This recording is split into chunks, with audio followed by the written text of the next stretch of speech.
The long-awaited Game of Thrones spin-off, A Knight of the Seven Kingdoms, has finally arrived. You were a true knight. You never beat me when I didn't deserve it. Fuck. Except that time in Maidenpool. It was the inn boy ate the widow woman's pie. Not me. I told you. Why you?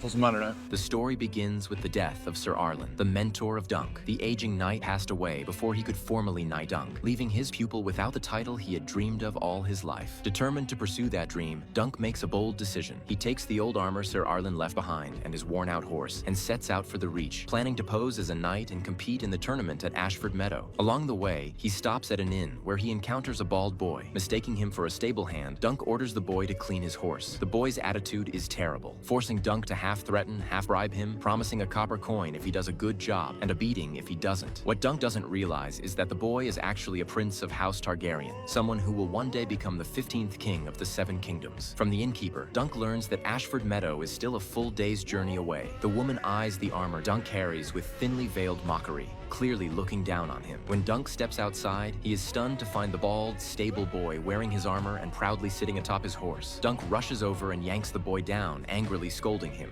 saying this is no toy pony for children, but a warhorse meant only for a true knight like himself. The boy fires back bluntly, saying Dunk doesn't look like a real knight at all.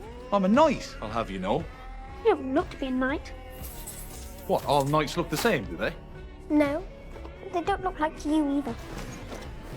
Your belt's made of rope. So long as it holds my scabbard, it serves.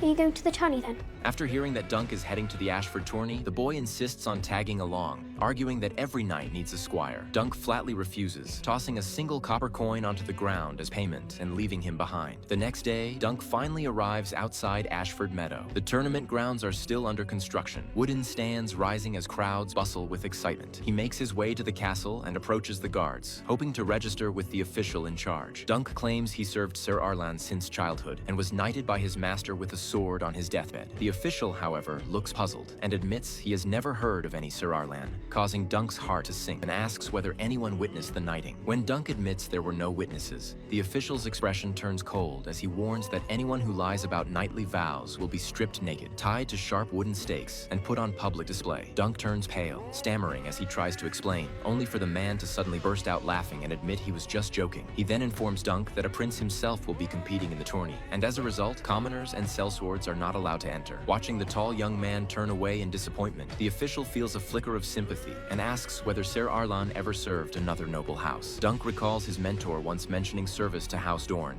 and the official suggests he seek out Sir Eustace Osgrey. If the old knight is willing to vouch for him, Dunk can return the next day to register. Still, seeing Dunk dressed like a farmer, the official warns him that in the tourney, the defeated knight must surrender his weapons, armor, and horse to the victor, paying a ransom to win them back. It turns out that even the most legendary knights once began their journeys in circumstances just as desperate.